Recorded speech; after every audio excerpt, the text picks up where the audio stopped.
नमस्कार साथियों, HRDC news live की टीम पहुंच चुकी है मुजफ्फरपुर जिला एवं सत्र न्यायालय के सामने। और आज यहां लोक अदालत लगी हुई थी। लोक अदालत में क्या हुआ जनता का, यह हम लोग जानेंगे जनता से, और साथ ही साथ यहां के बढ़िया अधिवक्ताओं से भी जानकारी लेंगे कि आज के लोक अदालत में क्या हुआ। आप अपना एक छोटा सा परिचय दीजिए। मेरा नाम राजेश कुमार हुआ। माइक लगाइए ना। मेरा नाम राजेश कुमार हुआ, ब्रह्मपुरा थाना नियर में रहता हूँ। मैं यहाँ आया हूँ, RTO वाला चलान था बाइक का, लेकिन यहाँ कोई काम नहीं हो रहा है। कोई काम नहीं हो रहा है। अभी थोड़ी देर पहले लोक अदालत मुर्दाबाद का नारा लगा है, इसके बारे में आपका क्या कहना है? नहीं कुछ बता सकते हम अभी जस्ट आए हैं। अभी जस्ट आए हैं, ठीक, धन्यवाद। चलिए अब आगे बात करते हैं। यहाँ अधिवक्ता आज़ाद जी क्या हो रहा है आज यहाँ? के लोक अदालत में क्या कुछ हुआ है? जनता सबको क्या लाभ मिला है? ये लोक अदालत मतलब जनता की अदालत है। ये बहुत इसमें सुविधा मिलती है। अगर दोनों पक्ष सुलह करके आते हैं तो त्वरित जो है उसी समय केस का निष्पादन हो जाता है, और इससे सरकार और गरीब जनता को इस तरह के उठाए हुए हैं तो बहुत ही इनको फ़ायदा अभी मिल रहा है।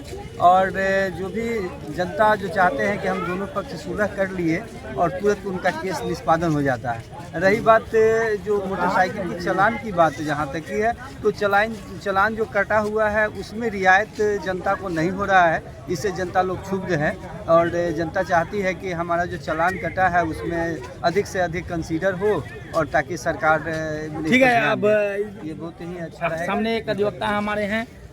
आज के क्या शुभ नाम हुआ सर आपका? जी, मेरा नाम पंकज कुमार अधिवक्ता है, जो मैं मुजफ्फरपुर। HRDC न्यूज़ लाइव आपके हार्दिक स्वागत करती है। आज क्या गाड़ी के चालान के विषय पर सर जानकारी दें। लोक अदालत के बारे में तो लोग जानते ही हैं। मैं न्यायालय में उपस्थित हूँ लोक अदालत के लिए, और विशेष करके गाड़ी का जो चालान होता है जो ट्रैफिक पुलिस द्वारा ऑनलाइन या रेड लाइट एरिया पे कटा, उसमें लोगों ने बहुत उम्मीद के साथ आया है कि हमारे चालान में कुछ रियायत दिया जाएगा।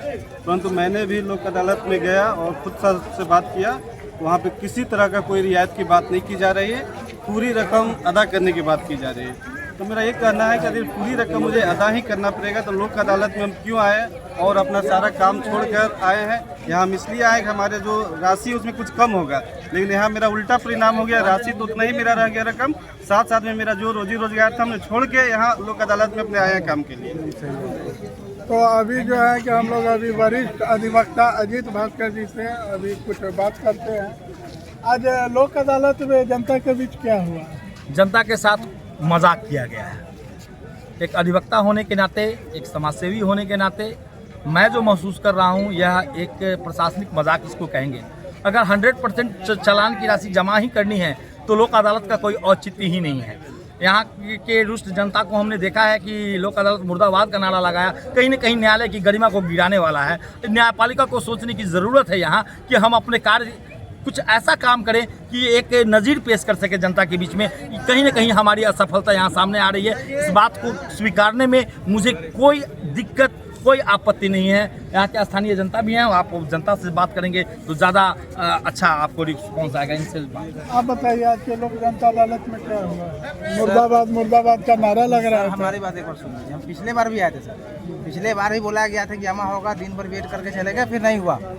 इस बार भी सर आए हुए हैं, कोई रिस्पॉन्स नहीं ले रहा था। यहाँ जाइए वहाँ जाइए, उसको जाने के बाद लोग फुल पेमेंट ले रहे हैं, तो फिर इसका कोई मतलब ही नहीं। हम जाकर लोक अदालत का मतलब क्या है कि आदमी उसका कुछ राहत मिले इंसान को। आदि आया हुआ सब काम छोड़ के, अपना वर्क छोड़ के, इसका समाधान है तो इसका कुछ समाधान मिले। कोई समाधान सर इसका नहीं निकल रहा है। पिछले बार भी आके चले गए थे और इस अदालत में भी आए सर, कोई रिस्पॉन्स नहीं लिया जा रहा है। क्या कुछ कहना चाहेंगे? देखिए, हम लोग 20-20 किलोमीटर से काफ़ी संख्या में ये चालान भरने के लिए लोग आया है। इन ऑफिस में जाने के बाद हम लोग को पता चला है कि सारा कागज वगज लेकर वो DTO वाला जो भाग गया है, और जनता निराश के हाथ लेकर आपस जा रहा है। जबकि हम लोग न्यायालय के पास आए हैं तो ऊपर भगवान के बाद दूसरा स्थान यहाँ जज को माना जाता है। जब अब हम लोग को जज साहब नहीं सुनेंगे तो आत्महत्या करके ऊपर वाला के पास जाना होगा, और जनता का कोई सुनने वाला नहीं दूर दूर तक। और आप लोग जिस चैनल से हम लोग का खबर दिखा रहे हैं, आपका बहुत बहुत धन्यवाद दे रहे हैं कि आपके माध्यम से हम लोग उन लोग को बात पहुंचाने का एक रास्ता मिल रहा है। और हम लोग बहुत निराशा का हाथ लेकर जा रहे हैं। इस सरकार से तो अन्याय सहते सहते अब लोग जज के यहाँ भी न्याय मांगने के लिए हम लोग आए हैं। आज हम लोग को जज से भी न्याय नहीं मिला है। अब अंतिम यही है कि आत्महत्या करके हम लोग को ऊपर जाकर न्याय मांगना पड़ेगा सर। पिछले बार तो अब इससे ज्यादा हम क्या कर सकते हैं अब अपने लिए। और कई ये मामला है जो यहाँ लोग निराश होकर पूछताछ काउंटर पर जाते हैं और वापस जा रहे हैं। डीटीओ वाला भाग गए हैं। समाज का सच समाज दिखलाने के लिए अपने आप को ठगा महसूस कर रहा है कटिबद्ध है। और हम लोग को लग रहा है अब कोई उम्मीद कहीं नहीं दिखाई दे रहा है। अब आप ही लोग सहारा है, बताइए। News live, HRDC news live आप लोगों के बीच इसी तरह की सच्ची खबर, ग्राउंड रिपोर्टिंग सोनू राठौर के साथ दिखलाती रहेगी। धन्यवाद।